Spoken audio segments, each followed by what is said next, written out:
Assalamualaikum warahmatullahi wabarakatuh. Sampurasun wilujeng tepang dangu deui ngalangkungan dongeng Sunda anu disarengan ku Mang Acil Gentra Suara. Kumaha wartosna daramang damang nuhun upami sehat mahnya eta anu dipiharep siang wengina iwaki sehat. Tak kita dilimpahkeun oge rezekina pamugia panjang punjung oge nya yuswana. Amin. Ya Allah ya Rabbal alamin. Kanggo sadayana Mang Acil sejenraskeun jejer carios sangsara dihaja dina bagian anu ka-11. Kumaha lajeng ieu carios sumangga urang sami titenan ku sadayana. Namung kade hilap boh pilih anu teu acan subscribe, teu acan like, komen, share diantos ku simkuring supados tiasa mapat manjang sasarengan salamina. Supados teu nyangkulung kana waktos.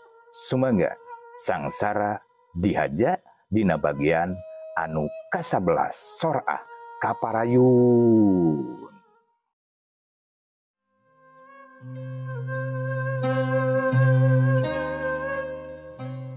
Nyai, cik akang pangnyokotkeun cai. Tikoro asa garing, cek Hardi ngareret ka Eis, bari nitah pangnyokotkeun cai. Mangga akang, manawi aya keneh dina termos tilas nyician kamari. Jung Eis tenangtung, leos indit ka dapur, telila geus mawa cai na termos, jeung gelasna, song diasongkeun ka Hardi.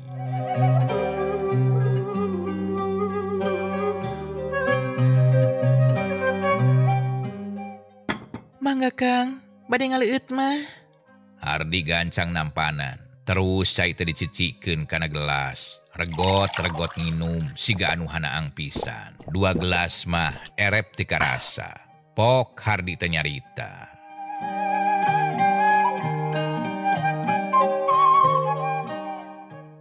Akang teh ngarasa kaget tadi teh Nyai. Aya naon pang nanyai amek-amekan di dapur. Brong-brang sagala ditajong, pacarakeun pabalatak di mana-mana. Naha aya naon Nyai? Abdi teh baluweung emutan akang. Pan akang ge terang, abdi teh tos nyanggeman ka pun bapa. Kanggo ngalunasan artos utang piutang, sangkutan sareng Haji Thoyib. Malihan dinten ieu pisan kedang ngalunasan teh.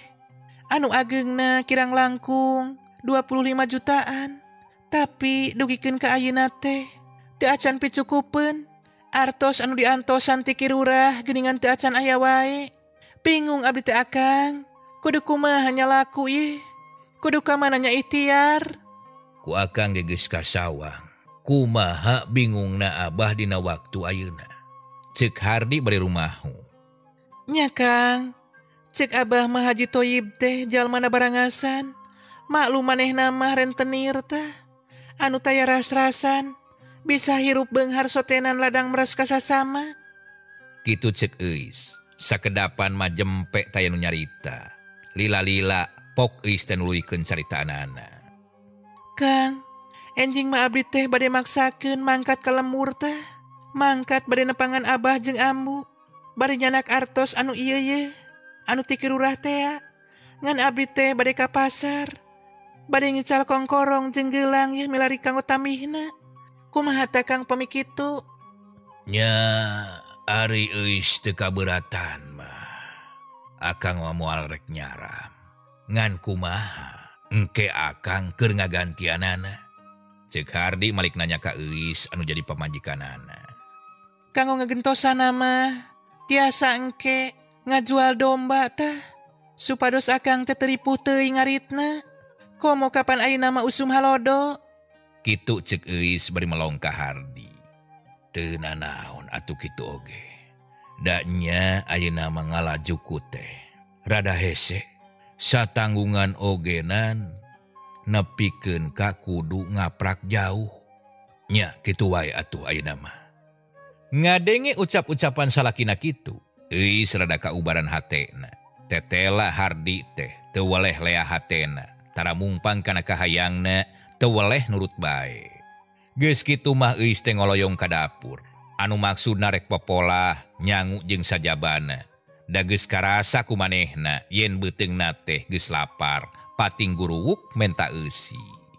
Cag tunda kayaan Euis jeung Hardi.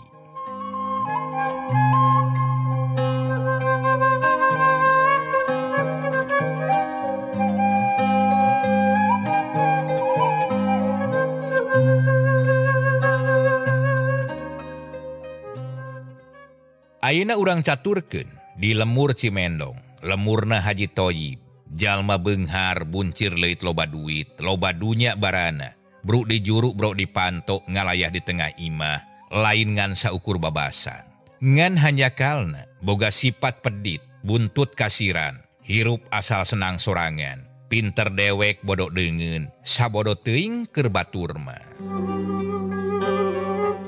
Poe harita Haji Thoyib teriar kemana-mana. Ingat bakal boga penghasilan gede, boga untung ladang enteng. Pok Haji Thoyib teh ngomong sorangan. Lah kadalah. Poe ieu teh geus aya janji sababaraha urang. Di antaranana teh aya bah ato. Manehna rek nganterkeun duit ka imah aing poe ieu teh. Duh, bagja aing teh. 3 bulan nginjemkeun duit, bakal mulang deui ayeuna ka aing. Di utang itung kurang leuwih kana 25 jutaan. Leuwih saeutik. Haha, bati gede aing teh. Bati gede.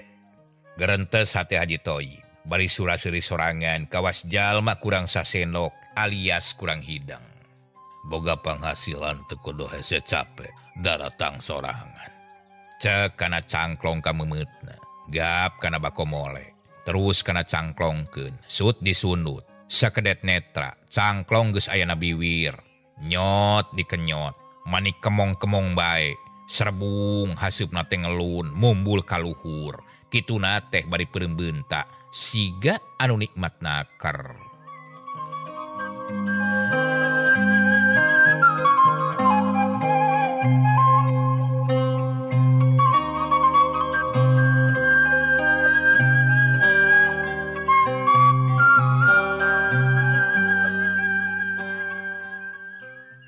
Ti isuk jedur nepikeun ka tengah poe, anu didaguan can jebul-jebul. Ret deui nempoan ka jalan, sugan bae, aya jalma ngulampreng nuju ka imah manehanana. Di antarana bah ato anu keur ditungguan, datang mawa duit gepokan. Meus-meus ret deui, kitu jeung kitu we nepikeun ka beuheung asa loncer. Tapi nepikeun ka wayah kiwari, boro-boro ningal jirimna, eueuh sulah-sulahna acan. Hai. Ieu waktu teh geus beurang ieu.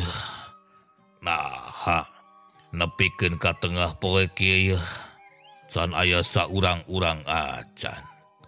Can aya bae nu datang. Boa-boa moal datang poe ieu. Jeung deui ka mana si Inta ye can balik ngaritna kitu. Teu nyahoeun kami teh hayang ngopi. Hanya kitu mah pi jengkelkeun ye sarwana jeung si Ato pika sebeleun. Haji Thoyib mimiti ambek-ambekan ka badegana anu teu katempo-tempo aya di dinya. Gero Haji Thoyib teh nyalukan Inta sorana semu gemer, persis sora kaleng ragrag, mantak getek kana cilik anu ngadengena.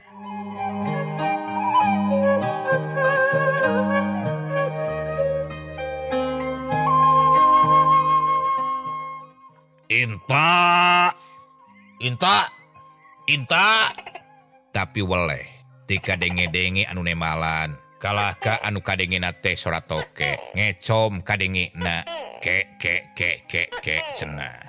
Atuh puguh Haji Thoyib teh jengkel ku 2 ku 3. Jung nangtung semu berat, kawas namah berateun ku beuteung, anu namru kawas belentuk, bujalna rada dosol, moal kurang ti 3 sentian, gegag, bijil di tengah imah, alak ilik sugan aya Inta di buruan, tapi di dinya ge sarua subuh.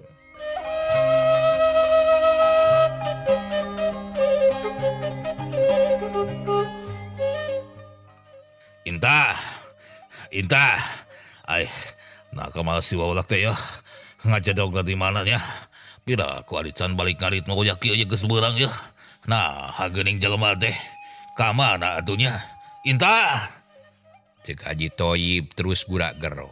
Beri nempoan ke kandang domba sarua taya. Diteang deui ke kandang sapi teu nyampak. Kuriling ke kandang munding, didinya ge eueuh. Ke kandang emek rehe. Akhirna Haji Toyib teh capek sorangan, napas ngos-ngosan, kesa ngucur dina tarang.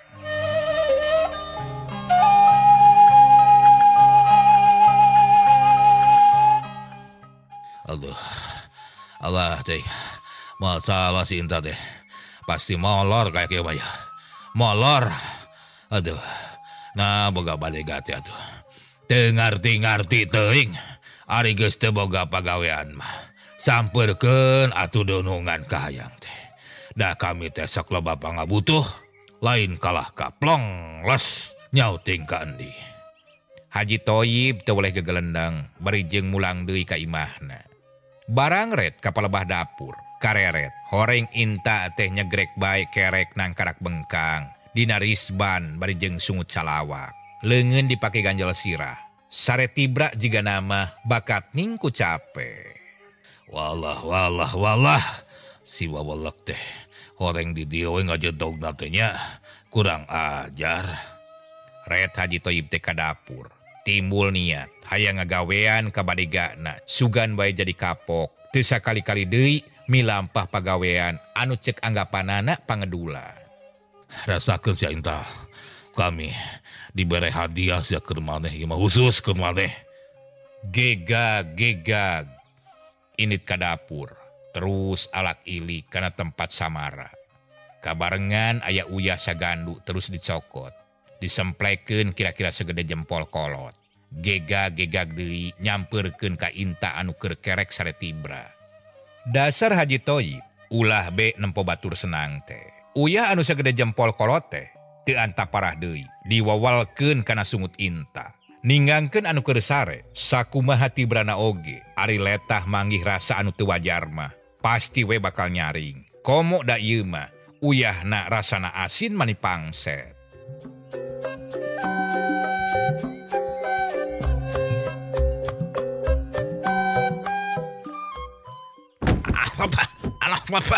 Aduh, lain pahit. Aduh. Inta ngadadak walawah weuleuh sorangan. Koreja tudang, uyah diburakeun, leungeun nyeklan tikor, terus ohek-ohekan. Mun geus mah tikoro ge asa pegat, tapi barang ret kagigireun, Inta teh ngagebeg satakar kebab.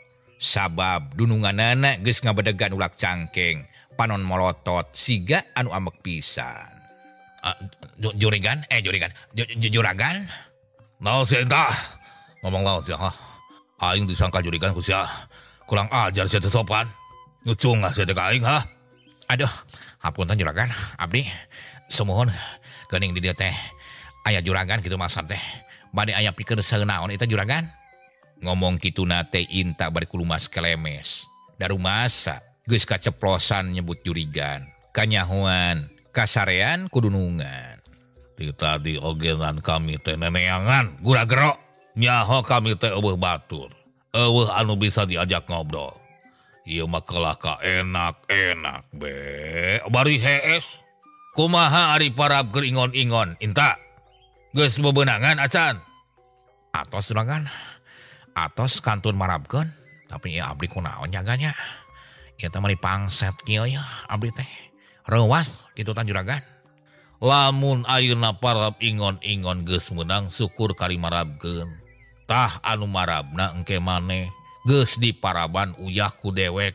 Kabancengar geus diparab uyah malin. Aduh juragan. Uyah teh juragan. Deuh, palingan henteu amis. Kahoyong teh gula atuh meureun dikenyot ku abdi teh. Terus tonjong sia teh ah. Kalah kagogo sia teh kadunungan. Rek mepelingan ya. Digawe teh sing bener. Cuma kami teh ngagaji jalma kedul. Hese neangan duit teh euy. Sabab ari duit mah teu murag ti langit. Iwal ti nu murag ti langit mah hujan deuleu sia. Dah, satuluyna kieu ye euy. Kami teh ti isuk nepikeun ka wayah kieu ye. Keur ngadadago jelema anu boga sangkutan ka dieu. Tapi hiji ge nu datang. Di antarana kami teh ngadaguan si Ato. Sugan jebul, sugan datang nyumponan kana jangjina arek mayar hutang ka kami. Tapi boro-boro datang bari jeung mawa duit. Jalmana oge teu katembong kalangkang na acan. Kitu Inta. Alah, teu acan bae panginten juragan. Dati lembur Bantar Dawa ka Cimendong teh. Tebih atuh. Moal dogikeun ka 3 jam. Siga nama engketa nya sorean lah. Antosan we juragan. Moal lagi sakedap deui gra.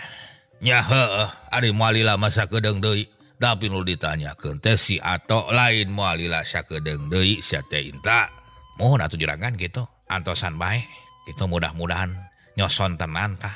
Abah Ato teh tiasa sumping ka dieu. Teuing euy. Lamun kitu heueuh. Moal weleh didagoan lah ku kami mah. Belaanan sapopoe kumbuh yeuh teu gaweana naon. Pedah nama boga janji, tapi bukti na geuning acan datang. Semuanya juragan alah. Kumaha ta upami Bah Ato teh ingkar tina janji juragan? Ceuk Inta bari malong kanununganana. Lamun jelema nu geus jarangji ingkar tina janji maranehanana. Nya wayahna bae eta mah. Poe isu ku kami teh rek didatangan deui. Ka lembur Bantar Dawa tah rek didatangan deui. Mun si Ato ditepungan ka lembur Bantar Dawa. Ka imahna rek dirampas banda kayana. Jeung imahna sakalian rek disita ku kami mah. Ngara si Ato jeung pamajikanana nyaho akibatna lamun urusan jeung kami.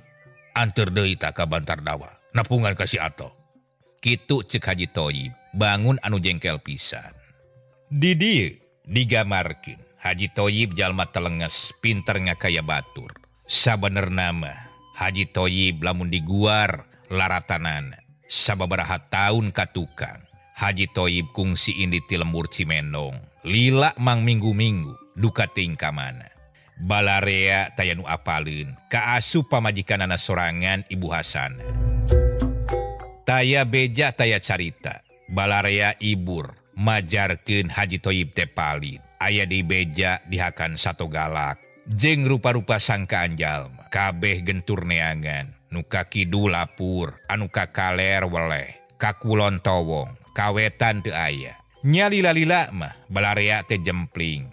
Miangna Haji Thoyib ti Cimendong nepi ka popohokeun. Sabulan geus kaliwat, Haji Thoyib mulang ka imahna. Make baju sarwa bodas, teu tinggaleun make kopiah bodas. Brul, warga salembur Cimendong tungkeb pada hayang nyaho ka Haji Thoyib. Ibur salemur, ear saja jaga. Yen cenah Haji Thoyib teh hirup deui, terus diriung-riung pada nanggap lalakona. Nya didinya Haji Thoyib teh wakca balaka ka balarea. Nyaba lain ngan saukur ninggalkeun imah. Tapi tas jarah ti tanah suci, kalayan wakca peuting engke arek ngayakeun syukuran. Balarea teu percaya ngan taya anu kedal bisi perkarana jadi manjang. Ukur jadi tanda tanya dina dirina sewang-sewangan. Sabab taya beja tianggalna, taya saksi anu kuat dina kahajianana.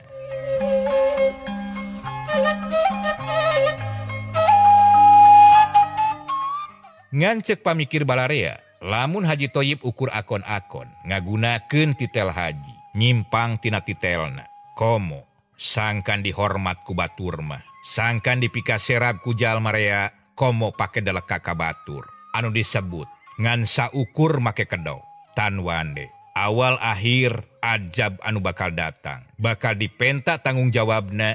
Melak hade buahna hade, melak goreng buahna goreng, engke bakal dihisab di yaumil akhir.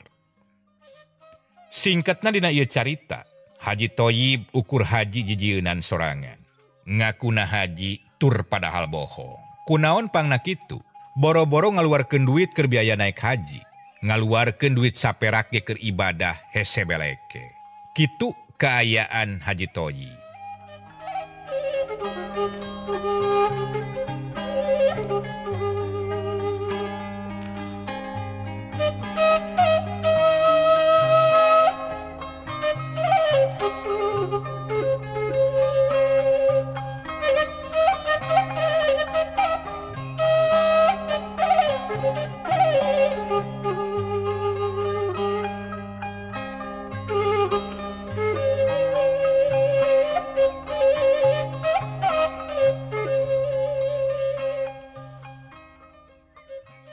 Basa panto hareup aya nu ngetrokan ti luar. Teu talangke Haji Thoyib teh gancang mukakeun panto.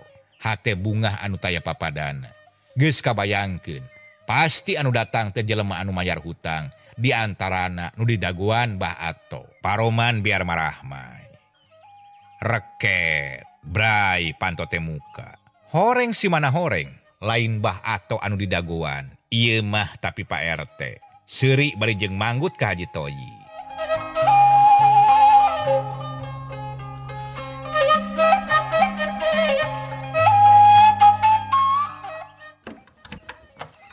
Wilujeng siang Pak Haji. Kalau rasa nyonong ya. Nah teu angkat-angkatan tebih. Cek Pak RT bari manggut. Ya bae di imah teu ka mana-mana kuring mah. Nembalna rada tegeuk. Kalau resan atuh pami kitu mah. Sok atuh ka jero. Su Pak RT teh ka jero. Haji Thoyib miheulaan diuk. Gek Pak RT ge pipilun diuk. Nyang hareupan Haji Thoyib. Ke. Ieu teh Pak RT gasik ditampi enggal ditarima. Bade enggal tumaros ieu teh. Nah aya naon tara-tara ti sasari taya ibar ti anggalna datang nepungan ka kuring. Cek Haji Thoyib bari melong ka Pak RT.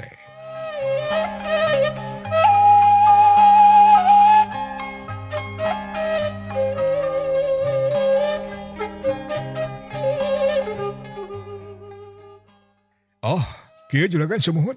Ti payun abdi teh hapunten kasuhun pangintentos ngaganggu kana waktosna Pak Haji.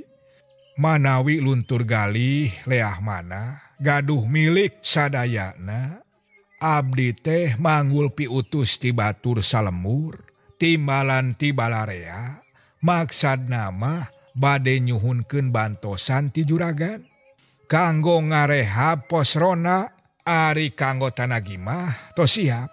Nanging biaya ti acan cekap eta teh. Kitu nu mawi Pak Haji.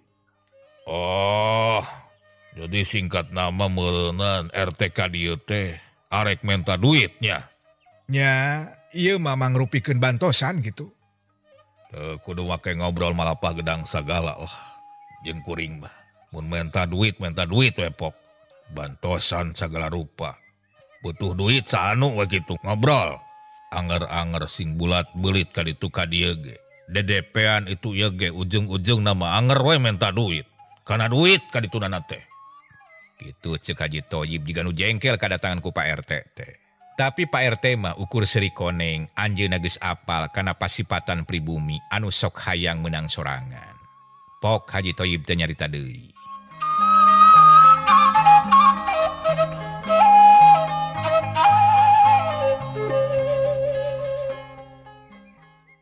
Wayahna Pak RT. Wayahna ya. Kuring teh lain moal nyumbang. Lain moal mere duit. Ngan kuring teh can boga milik ayeuna mah ieu. Nya paling ge. Can tamat Haji Thoyib nyaritana anak celengkeung teh. Aya nu mairan tukangeun. Si horeng si mana horeng. Anu jadi pamajikanana Haji Thoyib nya eta Bu Hasana. Sabaraha kinten-kinten ka prayogianana Pak RT? Cek Bu Hasana, anu ngabandungan ti tadi kene. Sanajan, salaki jeung pamajikan. Geuning dina pasipatan mah teu sarua. Bu Hasana jalma berehan, teu cara salakina.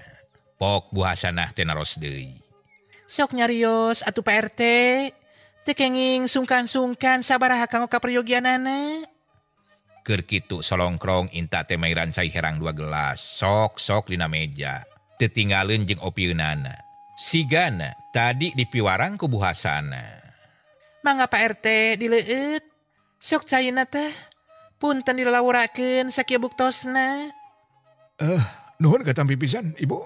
Laras da ieu teh hanaang pisan ya. Ditampi Bu Haji, ditampi. Sok hanya kalpisan waktosna anu parantos nyikapan. Jejer carios sang Saradi Haja dicekapkeun dugikeun ka dieu heula dina bagian anu ka-11. Insyaallah tiasa dilajengkeun deui dina bagian anu salajengna nya. Hatur nuhun kanggo sadayana nu parantos nitenan sami rawuh sasarengan di channel Kamemet Urang Sadaya Megas Pasunda. Hapunten dina naon rupi kakirangan oge kalepatan kaluputanana Permios sanes tesono pamitan sanes bosenan dipungkas billahi bismillah. Wassalamualaikum warahmatullahi wabarakatuh.